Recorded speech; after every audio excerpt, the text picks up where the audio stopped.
Ma'am, shall I commence now? Yeah, sure. Yeah, we'll do that. Okay. Just wait. I'll start my video. So, good evening. I would like to welcome the speakers as well as the participants. I am Madhumati. I am the Deputy Secretary of the Chamber and the Registrar of MAMC. As most of you must be aware, the Madras Chamber, established in 1836, is in the 187th year of service of trade and commerce. The Chamber is one of the first few organizations to provide arbitration services for resolving commercial disputes and has been providing the service from the year 2000. The Madras Chamber Arbitration, Mediation and Conciliation Center, MAMC shortly called, is the exclusive center we had set up by the Madras Chamber to resolve commercial disputes with the state-of-the-art facilities. We have 3 arbitration rooms and a discussion room. We have provided video conferencing facilities too. This was formally inaugurated by Justice Sanjay Kishan Kaul, Judge, Supreme Court of India. It was virtually done on 25th Jan 2021. I am requesting my colleague to show a short clip of the facilities here for all of your reference.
Thank you.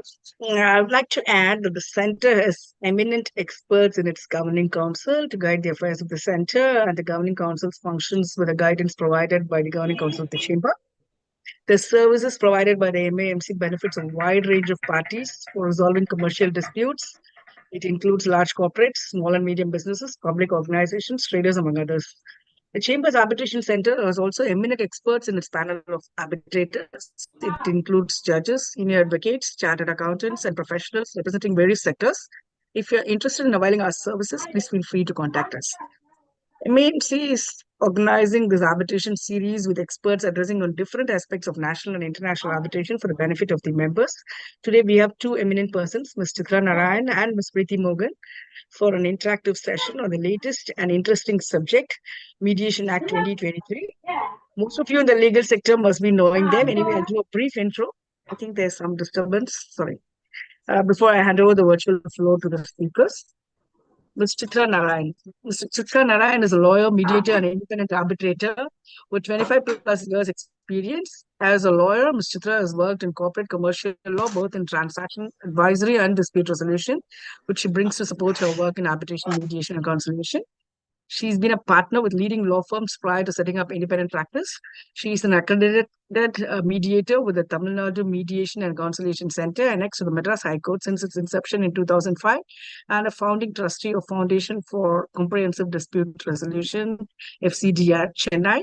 an initiative to mainstream mediation and provide mediation and conciliation services. Ms. Chitra was a member of the Committee of Mediators appointed by the Mediation and Conciliation Project Committee of the Supreme Court of India to work on a legislation for mediation in India. Ms. Chitra has authored a book on mediation policy and practice and edited a few law books. She's a graduate of the National Law School of India University, Bangalore, and has a master's in law and development from the University of Warwick, UK. I'll introduce now Ms. Preeti Morgan.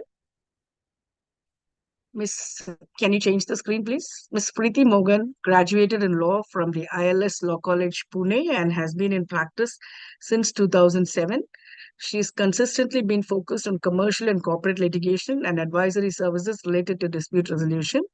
An important focal area for Ms. Preeti is alternate dispute resolution, including arbitration, wherein she has notably acted for and continues to represent major corporations in the infrastructure sector in litigation relating to several engineering and construction projects and road projects across the country.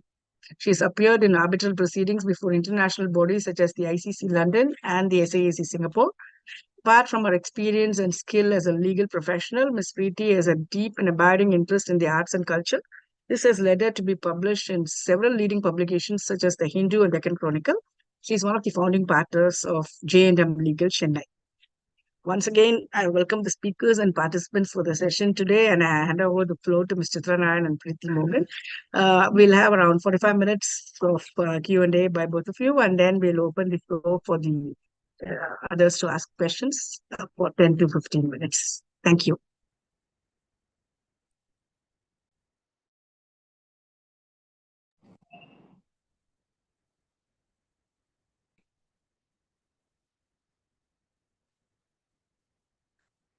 Thank you so much. Chitra, are you there? I'm not able to see you.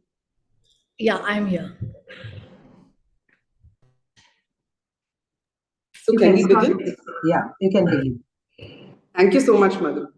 Thank you for that lovely introduction. It's really my privilege to be a part of this session, especially in conversation with such an accomplished, seasoned mediator who I've also had the opportunity to witness in action, having her act as a mediator in one of the disputes where I was a counsel. Now, Chitra, getting straight into what we are here for. I know that the title for today's session is Reimagining Dispute Resolution, especially through mediation. So how do you see this reimagination taking place, particularly given the radical new legislation, the Act of 2023, which has just been passed? What are your views on the Act, and how do you think it reimagines mediation? Where do we go from here? Yeah, I think the reimagination of dispute resolution through mediation is really the sweet spot of reimagination, right? It helps us look at disputes as problems between people, not as something that is adversarial. That is something that where you look at the person and you have problems with the person rather than the issues that are there between persons in conflict. So it helps you to sort of refocus your attention from the opposite person to the problem and the issue that needs to be resolved. It looks at resolving disputes not just through demands and positions, but looking at interests and wider sort of perspectives that these persons can bring to how the dispute can be resolved. It emphasizes collaboration, cooperation between the persons, and you have a third person like called a mediator, who is helping them, bringing them to the table, having these conversations, facilitating discussions between them through various ways. So contrary to perceptions, contrary to sort of an understanding of mediation is just, oh, we will settle something, or we're going to talk about it, or as something informal.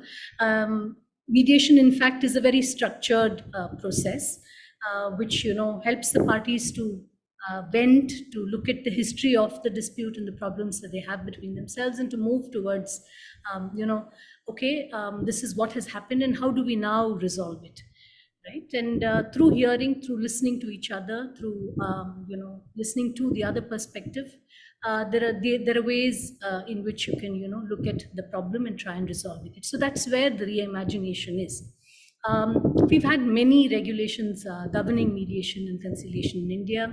One of the oldest we have is in the Industrial Disputes Act, um, brings in conciliation for resolving industrial disputes. To what we have most recently in the Commercial Codes Act. For compulsory conciliation of disputes that micro and small enterprises may have. So we have many regulations, the Legal Services Act, the MSME Act. We have several laws that deal with that introduce either mandate or provide mediation as a facilitative measure. We also have the Civil Procedure Code, where we've had a huge machinery of court annexed mediation centers that have been set up by the Supreme Court under the Mediation and Conciliation Project Committee of the Supreme Court in all the high courts, district courts, family courts, labor courts, and disputes are referred by the courts. Disputes that are before these courts are referred by these courts to these centers. So we already have a huge institutional machinery for mediation, but this is court governed, court controlled. What the Mediation Act does is it provides for a standalone legislation on mediation and conciliation.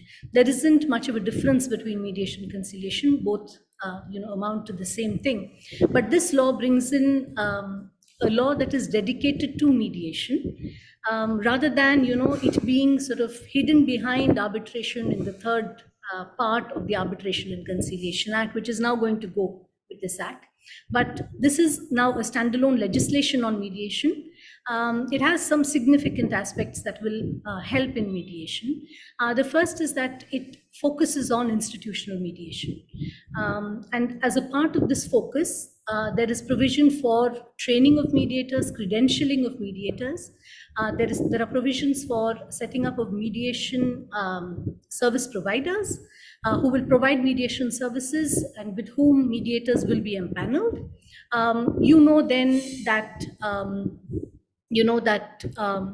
So you have mediation service providers that will be set up, that will be credentialed and set up.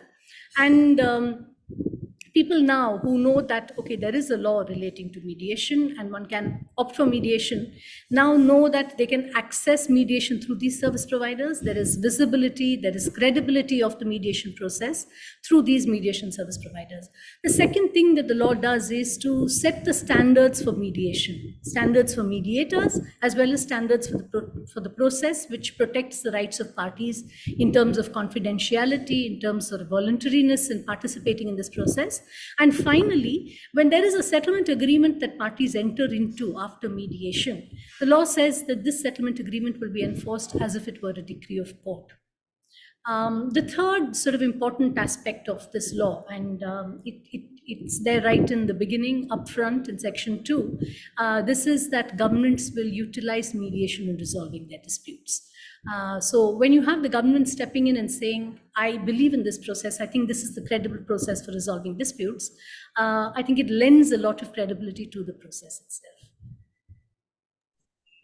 Thank you so much, Chitra. I think you've covered quite a bit of ground there, and maybe some of my questions may not even be so necessary. But just a few points that I wanted to touch upon.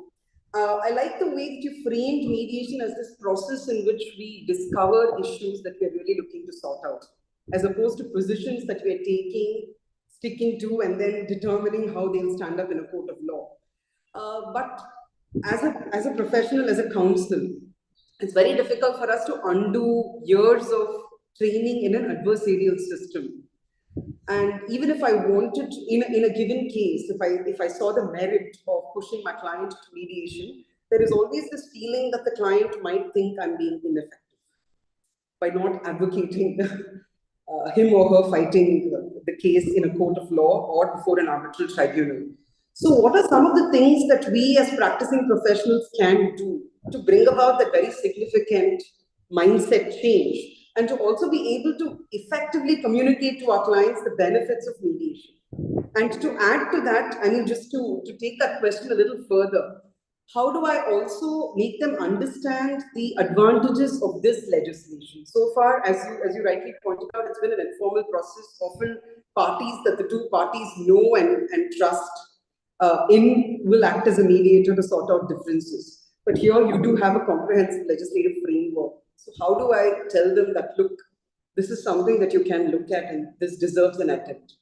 Yeah, so I think to this end, the fact that we have a legislation, we have the government backing it, we have enforcement of the settlement agreement, all of this provides a great ground to start and to bring sort of parties to think about this a little more seriously.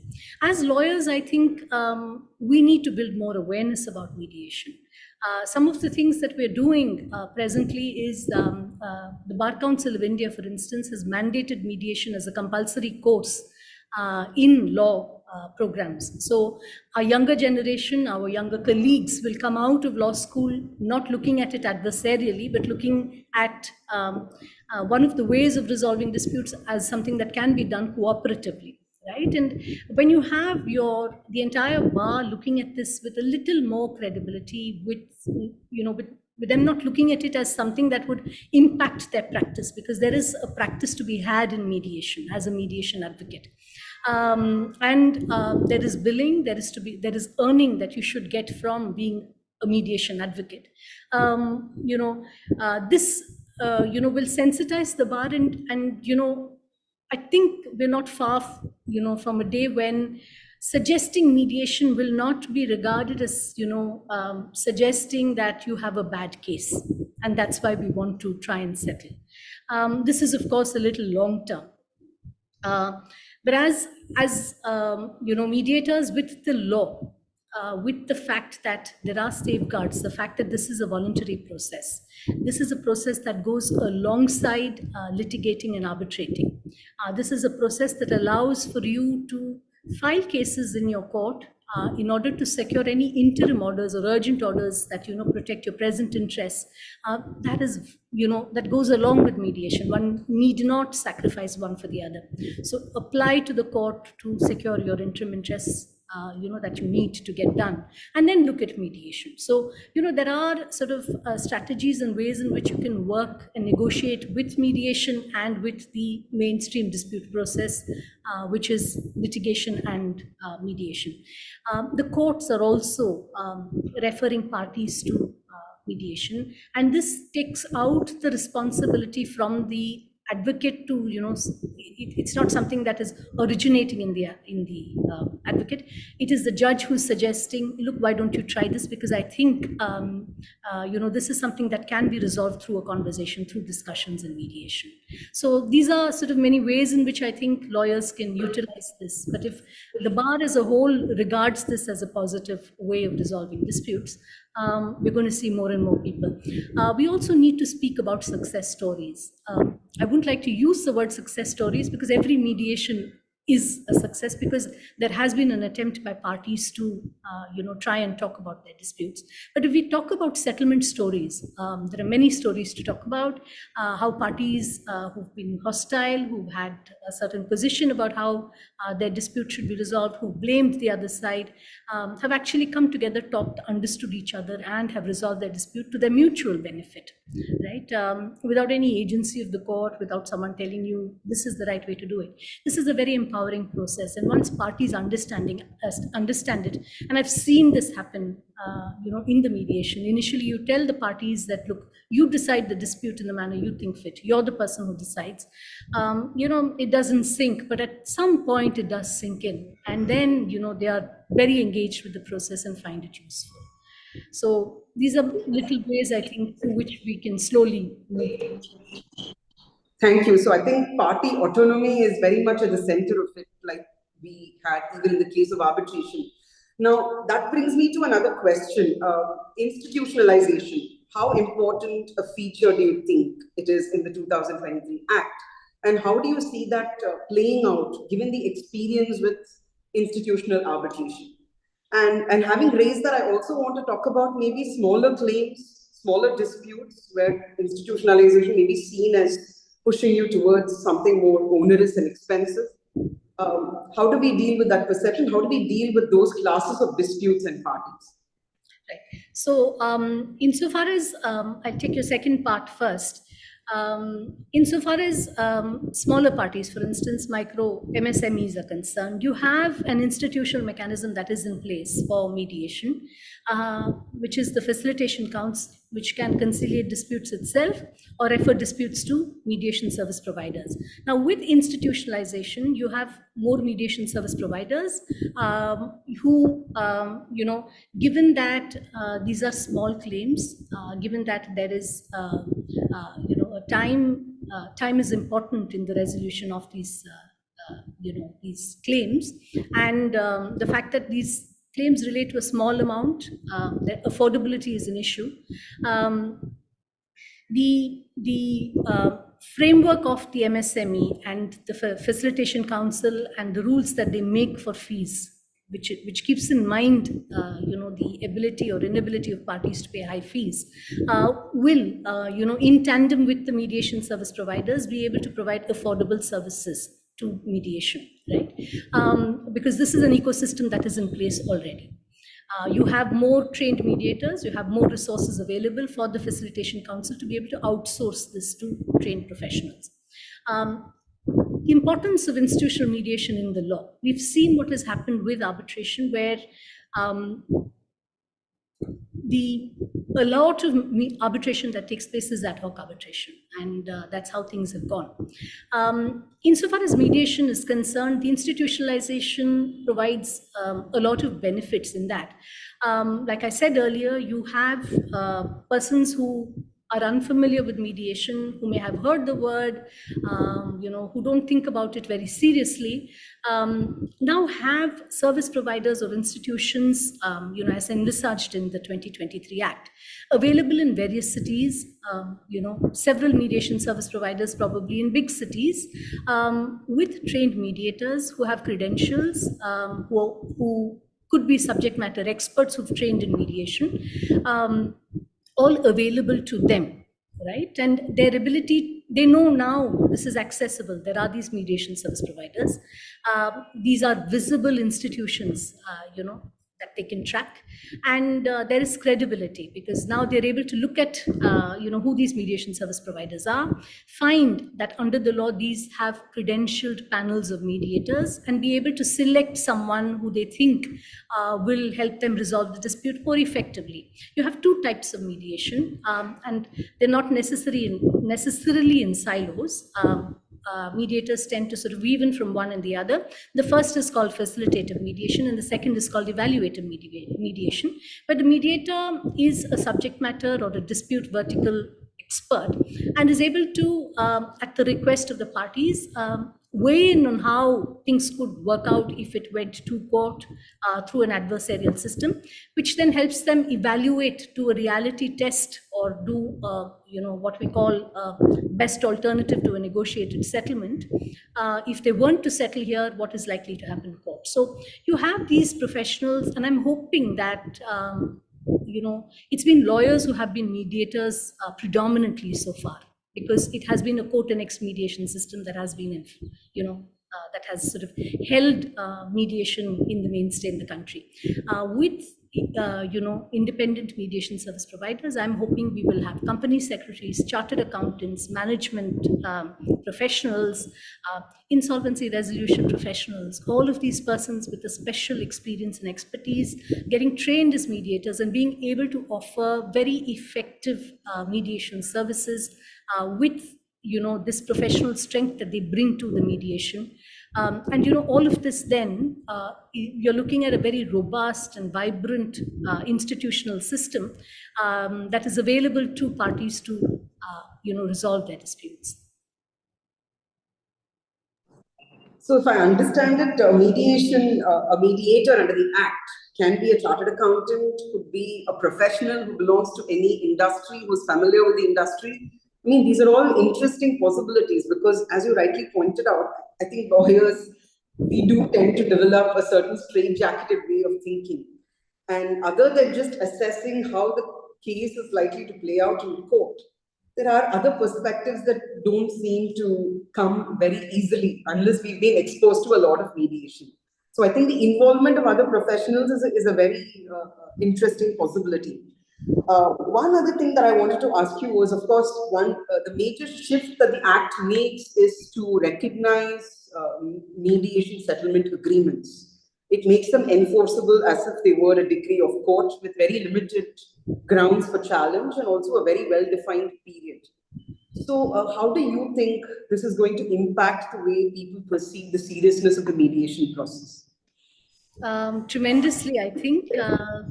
I do have some concerns about the grounds that are available and the time limit that is available, and I'll come to it. But I think the fact that the settlement agreement is enforceable as if it were a decree of court lends a lot of credibility to the effort you're putting in.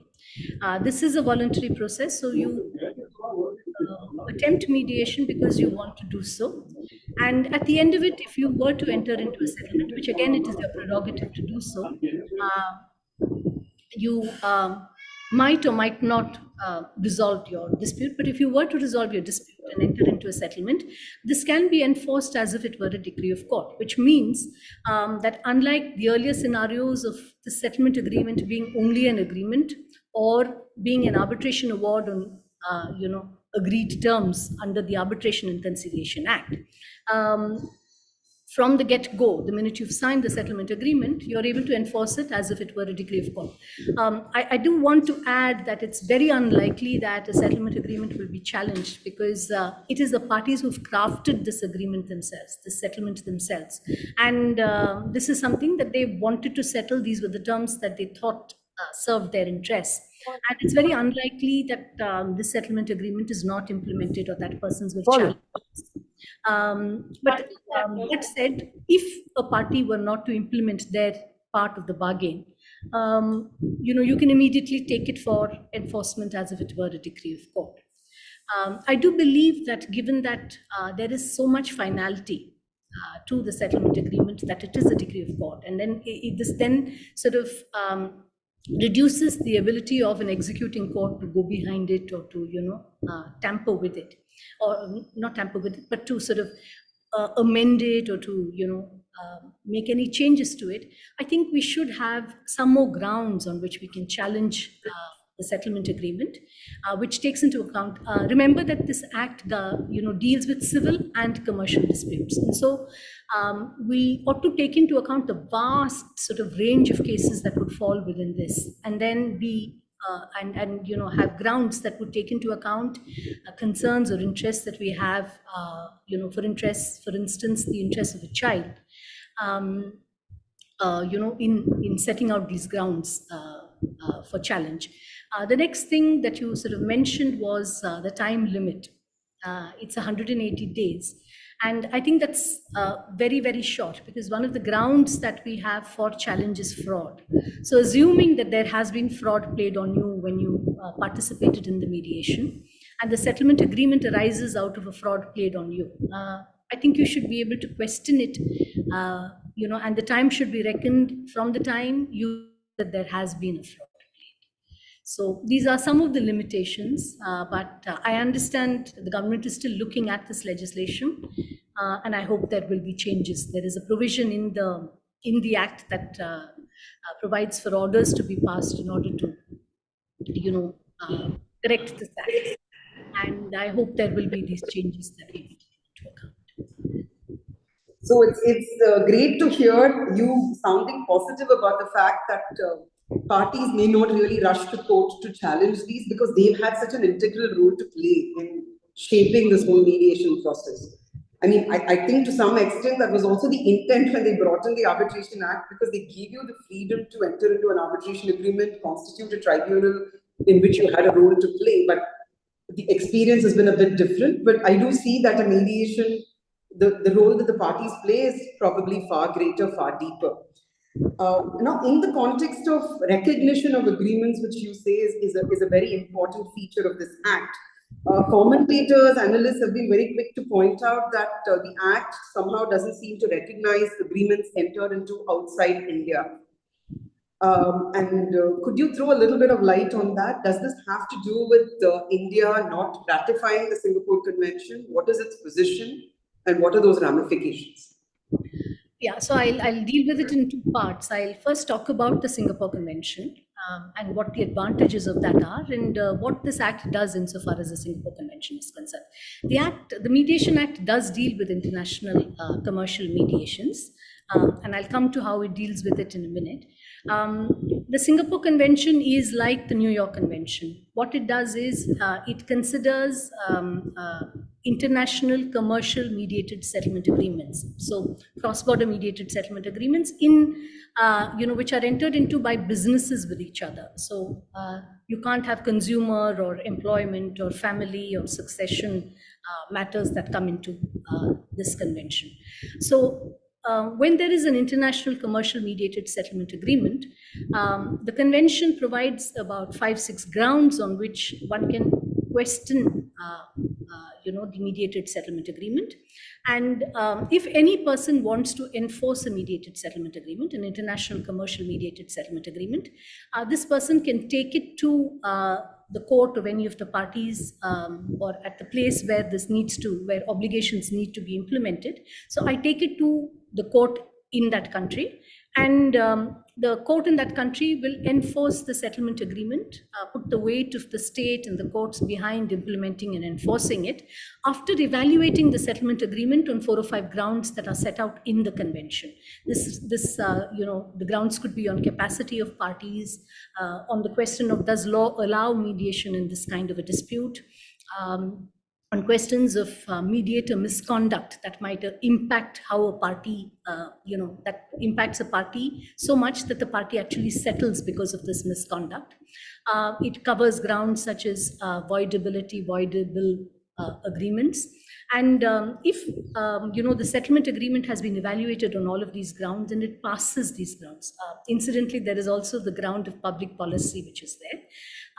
So once it's passed these grounds, it's evaluated and it's not hit by any of these grounds, that state will then implement the settlement agreement. So like the New York Convention, mediated settlement agreements don't have to go to courts to be evaluated by the court. So it lifts mediated settlement agreements above conflicts of laws, and says that if you have a settlement agreement and if you take it to a country that has ratified the Singapore Convention and has a domestic law, depending on whether they need a domestic law or just the ratification is enough, you take it to a country there and they will implement it after evaluating it. The Singapore Convention also provides a shield, sort of a way of enforcing the settlement agreement. Assume that there is a dispute that has been settled through mediation, and one of the parties disregards the settlement after signing it and files a case in court or before an arbitral tribunal. The other party can take the settlement agreement to the tribunal and say, or to the court, and say that this dispute has been settled already and this is the mediated settlement agreement. This court will again evaluate it on the same grounds, and if it passes these grounds, the suit then will be dismissed. Right. So these are the ways in which the Singapore Convention sort of adds value to international mediated settlement agreements and for their enforcement. India was one of the first signatories to the Singapore Convention. We signed it on the day it was open for signatures, but we didn't ratify it. There was a standing committee of the Rajya Sabha which went into the mediation bill after it was introduced in the Rajya Sabha, and it held consultations around the country. The government also made its response to points that had been raised by various persons, mediators, lawyers, judges. And they said that the Singapore Convention had just been, signed, and it had just come into force. And they wanted to see how, it panned out, how it was implemented by various countries, who signed it, how they implemented it, what were the initial sort of hiccups that the convention faced, and then to sign the Singapore Convention, and then to, ratify the Singapore Convention and adopt it. So this is the government's sort of position today, that they want to see how it is implemented and then, ratify the convention. Insofar as what the Mediation Act does is that it makes a provision for international commercial mediation. However, it says, like you pointed out, that this mediation must be conducted in India. So if a mediation is conducted outside India, it's just an agreement for, insofar as our laws are concerned or this act is concerned. The second thing that it does is, if there is an international commercial mediation that takes place in India, and there is a settlement agreement, it is enforceable as if it were a decree of court, in the manner that domestic mediated settlement agreements would be enforced. So in these senses, it sort of diverts, it moves away from what the policy under the Singapore Convention is. My view is that the Act could have modeled what it was going to do in the international commercial mediation on the lines of the Singapore Convention. So foreign businesses are not going to look at conducting mediations in India, because that will certainly impact how they're able to use the Singapore Convention to enforce the settlement agreements.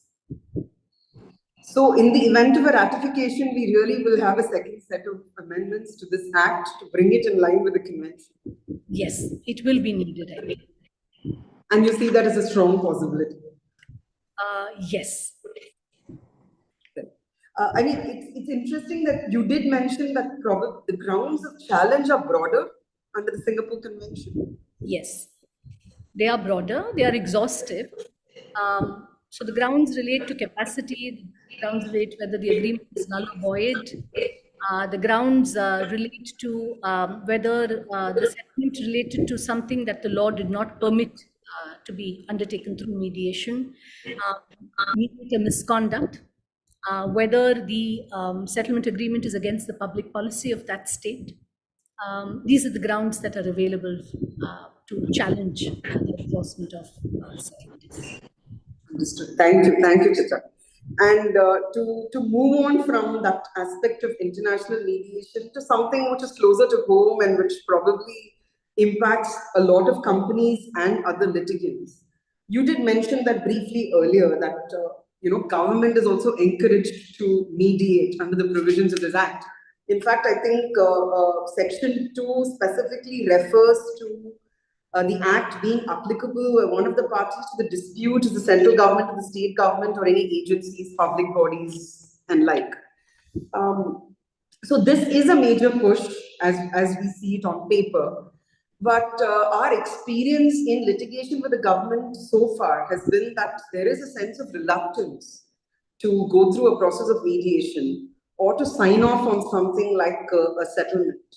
It could either be because the officials involved perhaps do not have the clarity of authority granted to them, or it could be the sense that something could be opened up in the future were somebody else to look at it differently. So beyond just providing for this in the Act, do you think that as we need a set of guidelines or policies that the government will have to adopt to actually bring in a culture of mediation? Yes, so I think it's a very positive statement that the government has upfront in Section 2, which talks about the applicability of the Act, said this will apply to government disputes, and I think that's a very positive, a huge statement. Before this Act, we've had a few ministries that have adopted mediation or conciliation. You have the Ministry of Road Transport and Highways. You have the Ministry of Shipping, waterways, which has adopted a sort of a conciliation model in resolving their disputes with concessionaires, with contracting parties, and there have been, I think, in terms of the numbers that they've put out, a huge number of disputes that have been resolved through mediation. And one of the things that they have done is that they have introduced a conciliation model, where they have sort of experts in the industry. For instance, the NHAI model has a chartered accountant, a retired government bureaucrat, someone from the industry, a retired high court judge, all forming two conciliation panels that will assist the parties in settling this dispute. So these are persons of considerable experience and knowledge who are expected to sort of weigh in on how the settlement will be. Right, so I think this is of great assistance to the government and government officials, who may not want to sort of compromise the interests of the government. Remember, there there is public interest in how this is settled. Who may not want to compromise the government's interest, as well as who may not want to be pulled up later for, under a vigilance charge or being questioned that, how did you settle this? Should you have settled it? What are these terms on which you've settled it? Certainly no one wants this. And so it's very easy and very convenient for the government officials to say, let the court decide it or let the arbitrator decide it. How I think there will be a change is the fact that this act itself recognizes that there are these concerns that would come up. So it initially starts with commercial disputes, where, the positions and interests sort of aren't too far apart. And there are ways of, looking at what is the best way or measuring what are the merits of the case, in coming to a settlement. The second is that the law under, I think, sections 48 and 49 talks about schemes that governments or departments will have under which mediation and conciliation will be adopted by these departments or by these agencies of the government. The third thing that the Act talks about is an oversight mechanism. It says that when there is a settlement, there will be a body, within the agency or within the department, within the public sector organization, which will look at the settlement, will oversee the settlement, and then sign off on the settlement before it can be effective. So this oversight mechanism, I think, is very important because it will have a person who is sort of a little distant from the immediate dispute. If you have a particular official who's been engaged with this contract or this dispute, their way of looking at things is different from someone who's once removed or twice removed or thrice removed from the immediacy of this dispute. And you have these persons then evaluating what the settlement terms are, looking at whether it could be better, it could be done differently. And this then, I think, ensures that public interest is taken care of, that no one is questioned about what the settlement is about. So I think this is a huge step that is there in the law itself. That you will have these policies in terms of which the government will engage with dispute resolution. Understood. So one interesting perspective which you mentioned about in the context of government, public officials who may not have been very closely involved in the dispute, who perhaps take a step back and look at it more holistically with that benefit that distance gives you. I find that that's also very relevant in the context of companies, corporations, where it's possible that the people who are involved in that particular project or contract or dispute might have moved on, and a new set of people come in. And there's a lot of, there's more objectivity, and they come and tell us, we have to file a claim. Sometimes they file a claim only because they have to show that some action has been taken in respect of something that is due to the company. So how do we capitalize on this and make a positive push for corporates and companies to start taking mediation very seriously as a first step? Because they are perhaps the best use case for mediation. They are in it, they recognize the value of time, the value of money, and what $1 means today as opposed to $10 down the line. So what is that push that we can make? And coupled with that, I think this is one thing that I thought of, that if it's a process of mediation, if there are officials within the company, sometimes they also engage in informal negotiations with the other party to the dispute. And then they may see the failure of such a process as something being attributed to them personally. And it's not a risk that they might want to take. So how do we then deal with a scenario like that and make companies understand the positives of mediation? It is intuitive for companies to use mediation, isn't it? I mean, it just stands to enormous reason that this is a voluntary process. You don't have to settle if you think the terms are not something that will serve your interests. It's, something you can try without,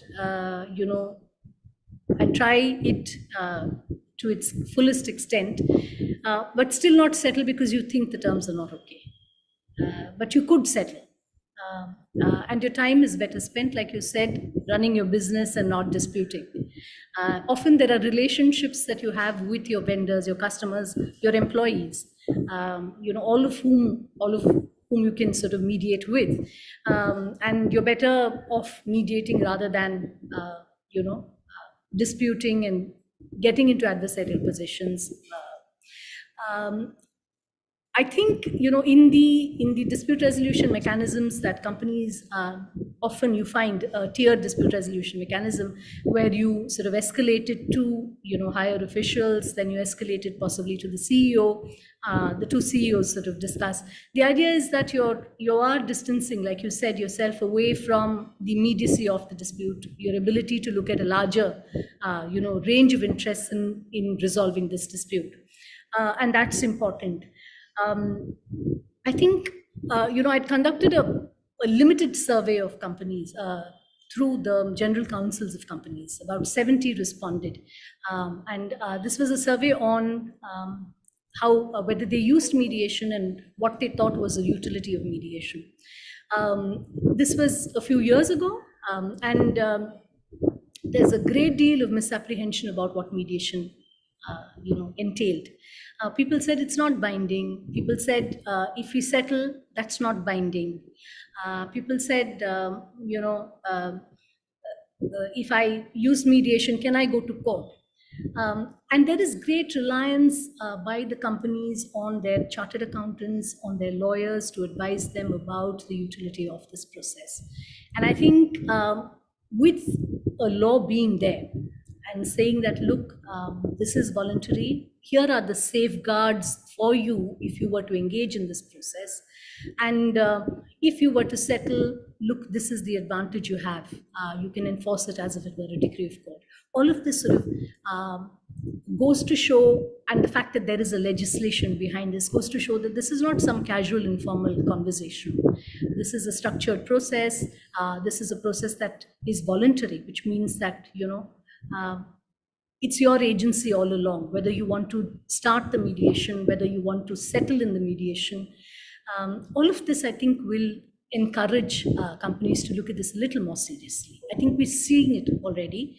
And I think, as a private mediator, I will have to say that there are more companies that are reaching out for mediation services than happened, a few years ago. It's not like my door's being broken down, but I'm hoping that this will just pick up with the legislation. I think that's very encouraging, and I do hope that your door gets broken down at some point. But this whole emphasis on commercial disputes being really conducive to mediation. But could you comment on what the experience has been under the Commercial Courts Act? We do have that pre-litigation mediation provision, and you have the Legal Services Authority conducting the process of mediation. In my limited experience, I find that whenever I undertake the process prior to filing a suit, the other party doesn't even show up. And we just run through this rigmarole of this many sessions and then end up filing the suit in court. So what is your position, and how do you think the amendments to the Commercial Courts Act through this act will perhaps enhance and strengthen that process? Yeah, so the Commercial Court Act says that where there are commercial disputes, a person cannot file a case in court unless they attempt mediation before filing the case in court. There is an exception given, and this exception is if the person wants an urgent interim relief, in which case they can bypass the mediation and file the case in court directly. So it is mandatory to attempt mediation in commercial disputes, unless you have an interim relief that you want. Unfortunately, in this case, in the law as it stood, since this was introduced in 2018, the only agency that provides pre-litigation or pre-institution mediation services in commercial disputes is the Legal Services Authority. That's the first. And so parties or commercial parties don't have a choice of who the mediator will be or who they could go to in order to meet the requirements of pre-institution mediation. The second problem with this has been the rules that have been drafted under this, the pre-institution mediation rules. And these rules say that the legal services legal services authority, which is approached by a person, will issue a notice to the counterparty, the defendant, and it says if the defendant doesn't turn up, or if the defendant says they're not interested, the legal services authority will simply close the file and say that nothing could be done. So what was intended to, encourage persons through a mandate, and this mandate is not for them to settle, the mandate is for them to attempt mediation. This was completely, unraveled by these rules, which said that if they turn up, fine; if they don't turn up, fine. That sort of a thing.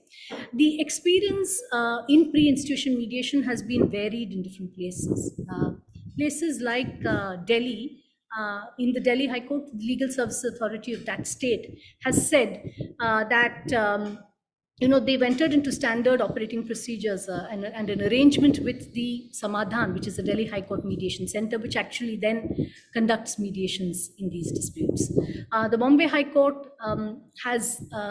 doesn't limit it to the Legal Services Authority. The Legal Services Authority gives it to online dispute resolution providers, institutions, and to individual mediators, to mediation institutions to resolve these disputes. And there is, resolution of fair amount of disputes under that. The second problem that we've had is this sort of entanglement of who decides whether there is an interim relief that is needed. Is it the plaintiff, or will the court sort of look over, oversee this and say, oh, I don't think you needed to have it. That I don't think you needed an interim relief. The Supreme Court has clarified it to some extent now, but I think these have been the two problems in, the slow uptake. But I think there is an important change that is brought by the Mediation Act, which is that if parties, it is not only the legal services authorities that will implement pre-institution mediation under the Commercial Courts Act, it will also be mediation service providers to whom parties can go in order to get the mediation service. And I think that will make a huge difference, because if I have a construction dispute and I see that there is a panel of mediators with engineers or technical persons who are trained, I'm encouraged to go to mediators like that to help resolve my dispute. Thank you. I think we're almost close to the time given to us, so I'll probably just ask you one final set of questions. And this is really in the context of the Insolvency and Bankruptcy Code. I do not see a reference to the IBC in the new Act. Is there a fundamental policy reason that the IBC is not considered as an enactment under which disputes cannot go through this process of mediation? Because there are many possibilities.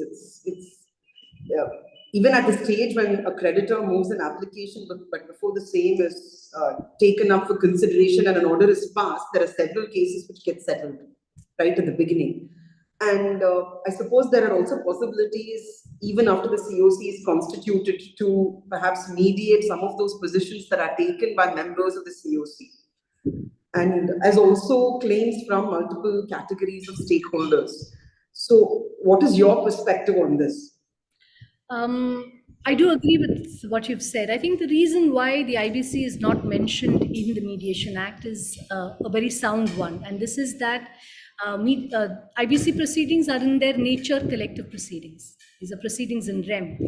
So it would not, I think, do for the policy to say that we will not, these disputes can be resolved through mediation.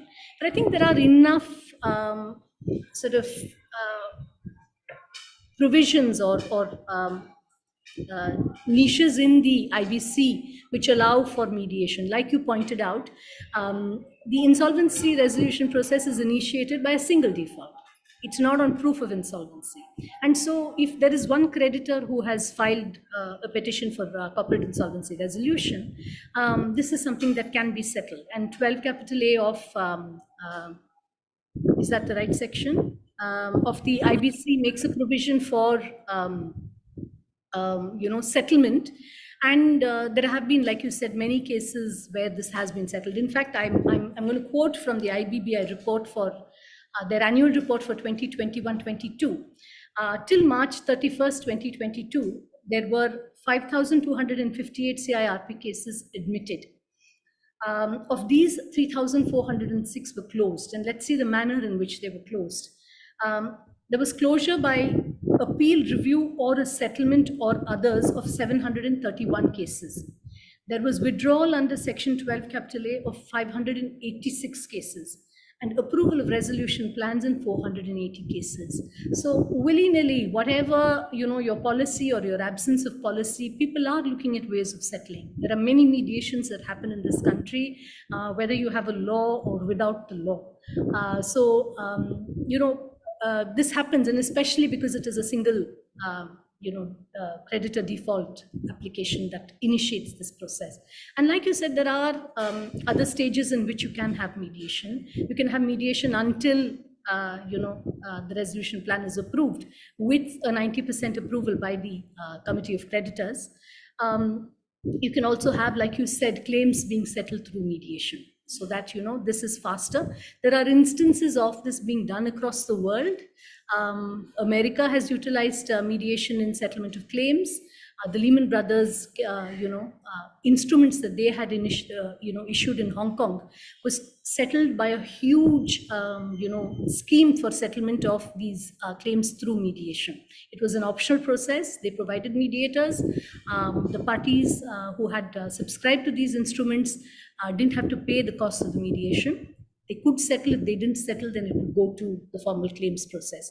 So there is a lot of scope for settlement of disputes through mediation. Pre-PAC, great opportunity for mediation to resolve these disputes. I also believe that in the committee of creditors, because you have a sort of a pecking order of financial creditors having all the say and all the authority, the decision-making powers, you have other interested stakeholders who participate, the workers. Really important, because if a resolution plan is adopted, you need the support of the workers, the employees, to take the company forward. I think the discussions amongst within the committee of creditors can be more wholesome, more democratic, if you have a mediator assisting in bringing interests of the various stakeholders to the fore, and taking that into account. You always know that under the law it's the committee of creditors who have the powers, who will take the decision, but nevertheless it gives you a space to be able to articulate immediate, more distant interests, a varying set of stakeholders and their interests that come into play. So there is significant potential, and we do hope that we see that translating to reality. Yes. Chitra, I realize that we do have a lot of questions. I think maybe this is the right time for me to start just reading them out to you, if that's okay. So one of the first questions I have is there a provision akin to Section 9 of the Arbitration Act pending the mediation process? And perhaps the question that goes with it, is there a procedure akin to Section 11 for the appointment of a mediator? There are no provisions akin to 9 and 11. You have institutions that are available to you, and you can approach them if you and your counterparty decide that you want to try mediation to resolve your dispute. It's completely voluntary. The earlier version of this law made a provision for mandatory mediation in civil and commercial disputes, but that was removed after the standing committee went into this issue. So the law as it stands now doesn't have mandatory mediation. There was something else that got left out, I think, in this process, and this was a provision for at the time of a commercial relationship, you can enter into an agreement saying that, if disputes arise, then we can, take it to mediation and try and resolve it through mediation. Courts in the UK and in Singapore have enforced such an agreement. This was there in the earlier version, but I think it's inadvertently out. I'd like to think it's out inadvertently. So there isn't any enforcement of agreements to mediate. And so there is no Section 11. Okay. Moving on to the next question, how do you ensure that unscrupulous parties do not agree to a mediation merely to avoid the danger of an immediate urgent relief, and to pull out of mediation once this danger is averted?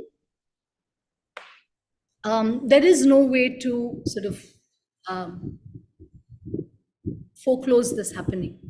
But if you as a party in the mediation or a lawyer to a party in the mediation see that you have an urgent relief that you need, and you find that there is a time limit, a certain time that you can dedicate for the mediation without compromising on going to court. If you think that this is, sort of impacting that, you're free to pull out of the mediation. No questions asked. I think as a follow-up to the previous answer, I've got a message saying there is a provision in section 8.3, which is, I think, that provision where you can approach the mediation service provider if you are unable to agree yourself. That is for the process of appointment. If the parties don't agree, you have the ability to approach the mediation service provider. Which is what I said. You don't go to court for the appointment of the mediator. Right. Which is,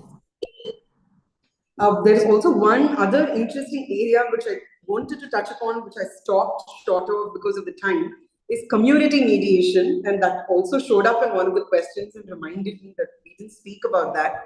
So we do have this entire section on mediating community disputes. What is your view on these provisions? Because I think there is a provision which says that those agreements which are entered into as a result of these mediations are not enforceable, unlike a mediated settlement agreement in other mediations. Unlike in a commercial or another private mediation, a community mediation will not result in an agreement that can be enforced.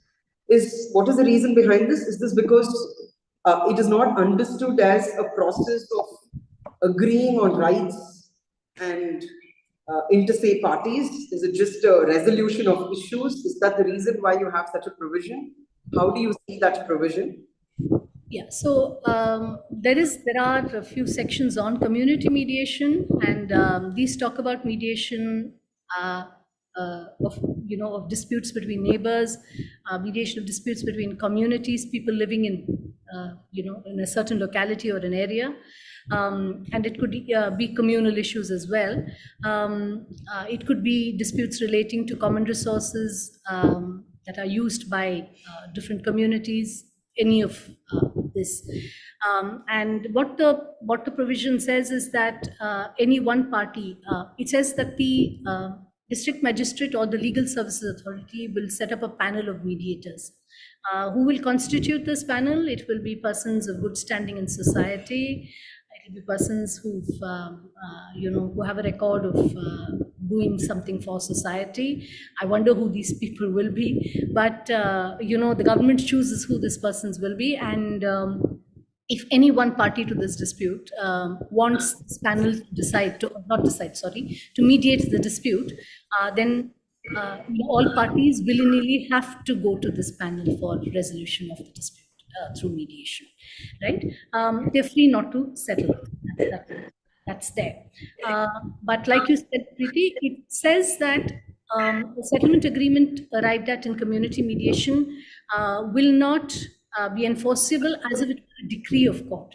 It can have value otherwise in terms of other means of enforcement that you would want to use to say that, look, this is how we attempted to settle this dispute. Typically, these disputes, and there is a lot of mediation that takes place in these disputes already, and they're unfettered by a policy saying this is how it should be done, this is who should do it, etc. Which is what this law does.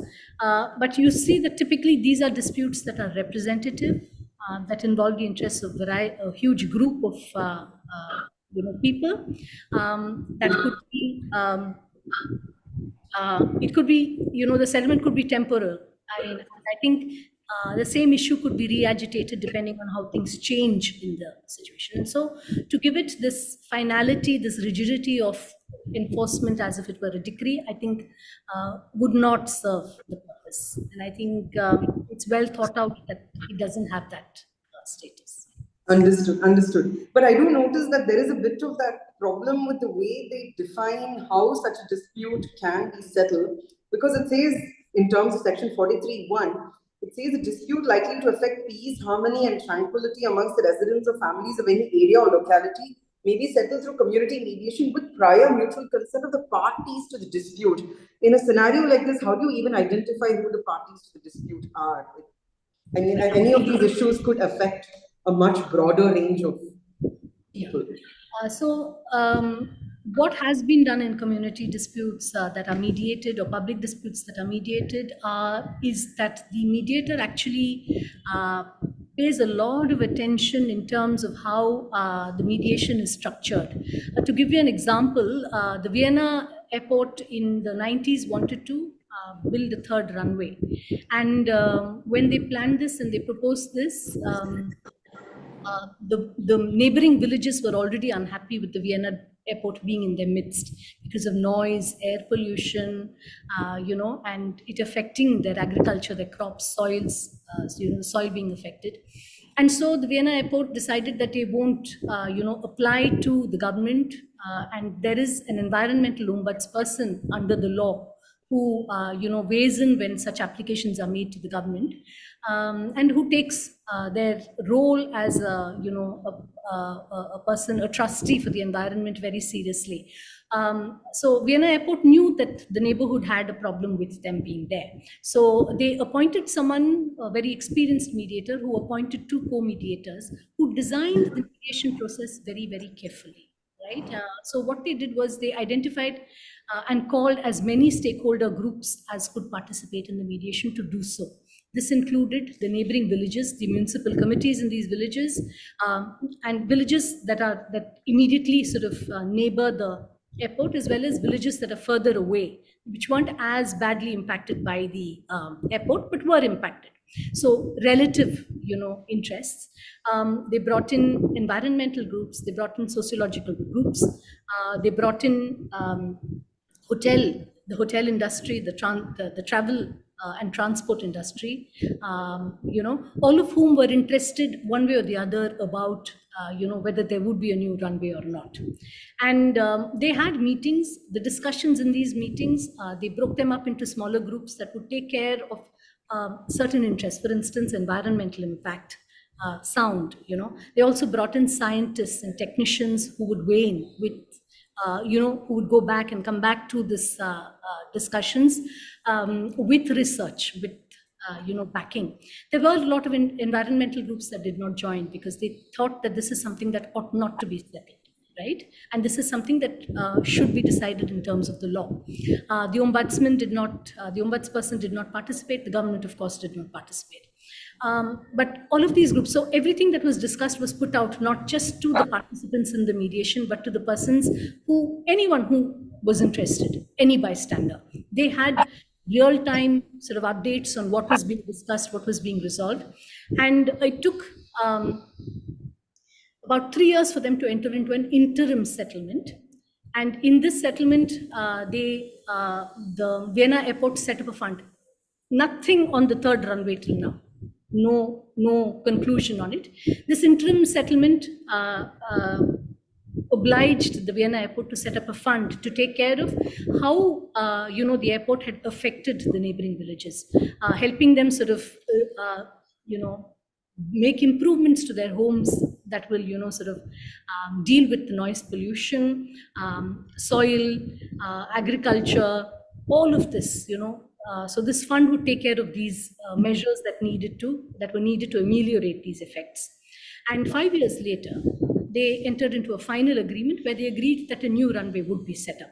And importantly, they set up a body of various stakeholder representatives who they said, clearly we're not able to anticipate and provide for everything that could happen as a result. And so we will have this committee that will keep looking into questions or issues that are raised with funding, right? And one of the things that they did was they also agreed, the Vienna airport also agreed to certain time limits within which the aircrafts would be run. So there was a no-fly time, etc. So this is a public dispute, this is a community dispute, this is a multi-community dispute, and it was resolved through mediation, through planning and organizing the mediation, structuring the mediation in a certain way. And this is what mediators who mediate public disputes emphasize. They talk about stakeholders not being temporal. We must look at future generations. Is this a sustainable? So a greater sort of responsibility for the mediator on how the mediation takes place. So it is possible, though it is representative, but it takes a great deal of integrity. It takes a great deal of planning and experience to be able to do this well. I think that's such a fantastic example. I didn't imagine that I would hear an experience bringing together so many different categories of stakeholders who you always tend to perceive as having interests that are not necessarily aligned with each other. I do hope that... Madam, excuse me, I'm Justice Anand Venkatesh here. So I was the one who had put that question. Okay, it's fine that if you don't put my video also, just hear out what I'm trying to say. The manner in which it happens presently. Let's focus on because we are talking about the implementation. Therefore, let's be more practical on how it happens now at a local. So basically, what happens is that many of these disputes about which we are talking, let's take Tamil Nadu for instance, it revolves around temple disputes. It revolves around disputes among communities. It revolves around some pathway disputes. These are the type of disputes which ultimately boomerang and becomes huge dispute in future. So typically, in order to bring a sort of harmony and tranquility immediately, it requires an immediate resolution, failing which it will turn to a law and order problem. So generally, even the police register an FIR and refer it to the RDO for him to conduct proceedings, which you are aware under 145 of the CRPC. And even in this provision under section 43(2) rather, we find that an application can be made not only before the authority constituted under the Legal Services Authorities Act, but also before the district magistrate or subdivisional magistrate in areas where no such authority has been constituted. So it's possible that a person can make an application before the RDO district magistrate, who otherwise is also entitled to deal with it under 145 of CRPC. So typically what happens in these cases is that they are categorized as A party, B party. The views of both the parties are being heard, and it is all reduced to writing, and some sort of an interim arrangement that is arrived at between the parties is reduced into writing, and it is signed by the parties and signed by the authority. And this, they call it as peace committee meeting.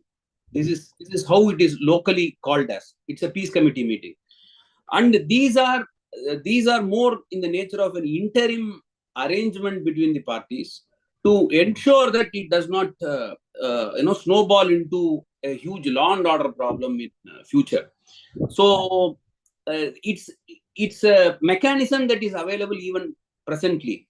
How does this provision actually enhance this situation or improve this situation? Sir, my view is that this need not have been a part of this act. There are mechanisms. The focus of this act is civil and commercial mediation. Yes. And I think it should have confined itself to it, rather than, have structures like this. But I do understand that the ministry is looking at rules or, how things will be done under this. And one needs to see how it is. But I think it's too complex an issue.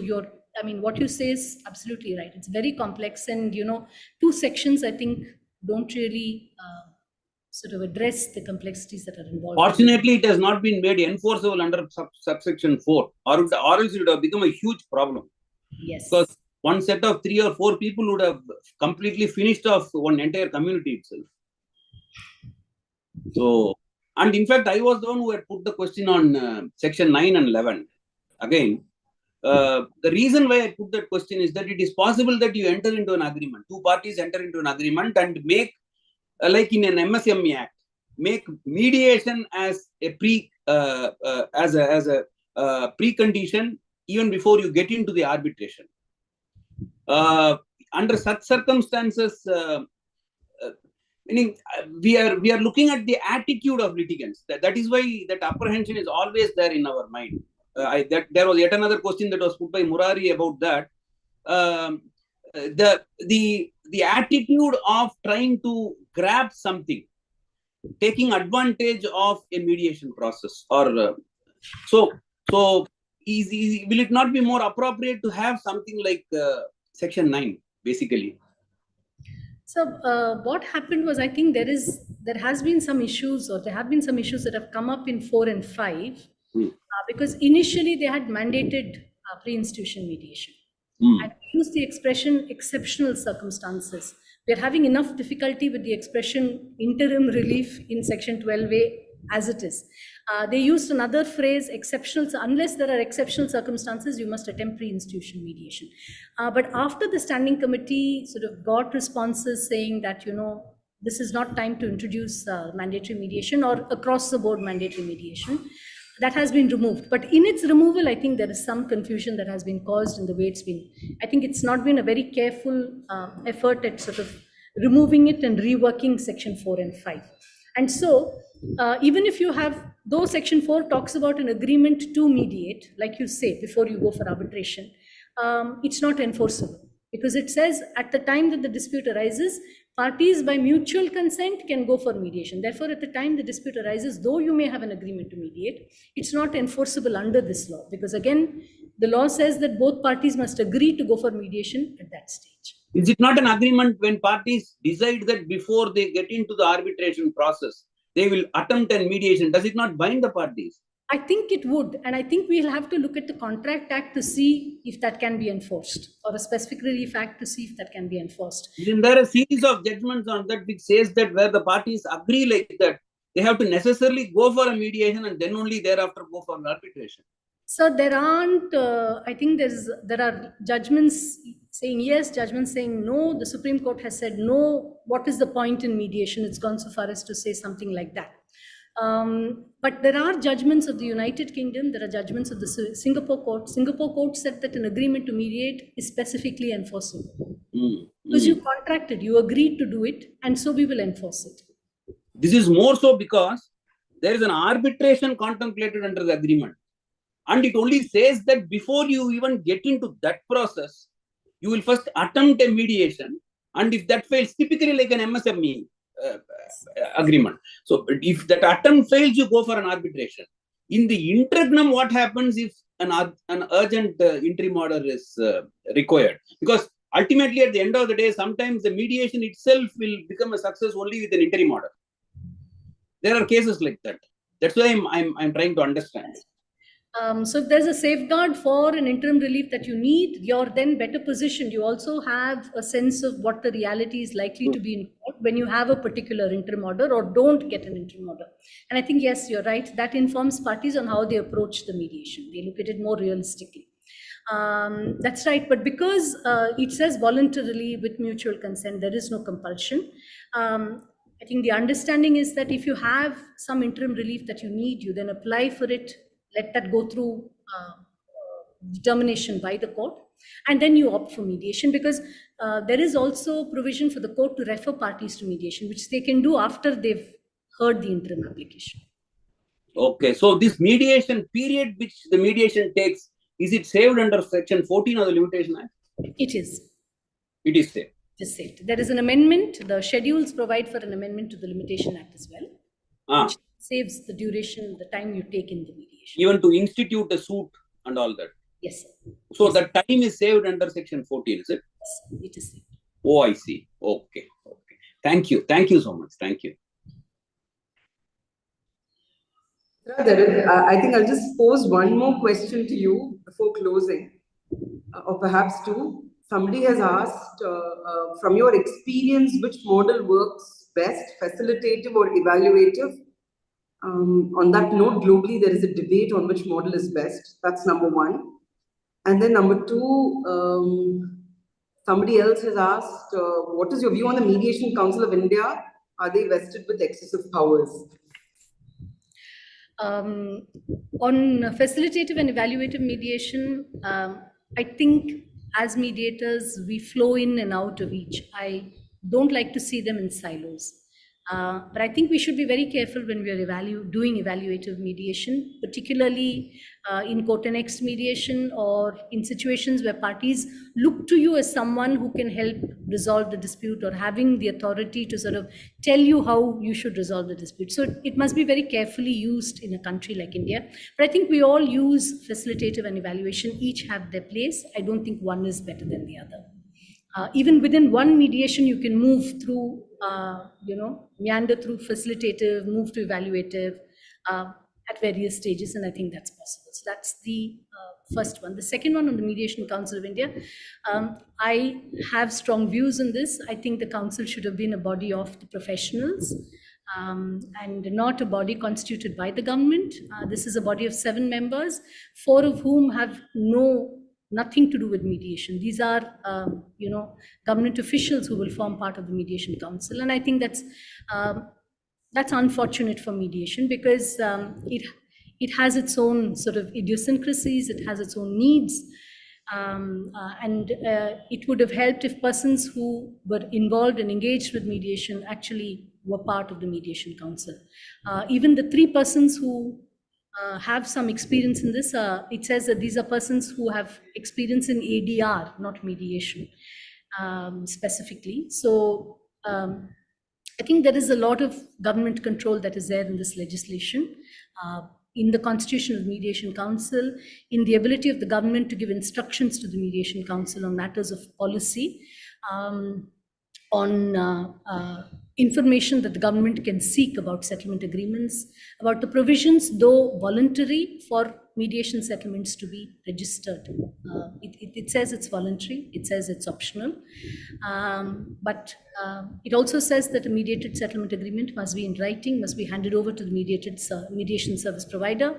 There is provision for the government to ask for information from these mediation service providers, for the Mediation Council of India to do so. I think all these sort of impact the flexibility, impact the autonomy and the growth of mediation in the way it should in India. Thank you, Chitra. Thank you so much. I think we are well past time. Perhaps should we end it at this point? I don't know if Madhu wants to step in. Thank you to MCCI. Sorry, this is Saraswati. I'm really pleased to say a word of thanks first to Ms. Preeti Mohan for asking the right questions and in the right sequence. I think that done, at least half the job done there. We could then use the expertise of person like Chitra Narayan to bring out the best clear answers. Really thankful to both of you, and special thanks to Ms. Chitra Narayan for sparing your time and almost covering. Even for a lay person like me, it was such a great learning. You had almost touched all the aspects, like, about the standalone mediation act, institutional mediation act, which is going to be of a great help to MSMEs especially, and the whole subject range, like who can be a moderator, setting standards, enforceability, that I'm really sure corporates would be more interested or encouraged to take this route if the enforceability aspects are very clear, and international arbitration, international mediation, and need to align with the Singapore Convention, the IBC versus mediation, community mediation, which is so complex. I think all of those things are really great learning, and I am unable to believe that all this we have covered within hardly an hour's time. So special thanks to both of you for, as I said, for asking the right questions and obviously giving all the right precise answers. And thanks everyone for joining. I saw at some peak of the thing 70 plus were there. And thanks everyone for being part of this session, and thanks for interacting with the experts here. In fact, you would remember, Ms. Chitra, we spoke about mediation long ago in a very, very different context. So we are happy to see it's evolving. So we will wait and see how the rules also evolve. And then probably we can have a little more detailed session so that more could be discussed, more could be understood. So for the time being, let me stop here. Give a big thanks to everyone and wishing all a great weekend and a happy Deepavali. I'll sign off. Thank you. Thank you so much for those kind words. Thank you to the chamber and to Chitra. Thanks, Preeti. Thank you, ma'am.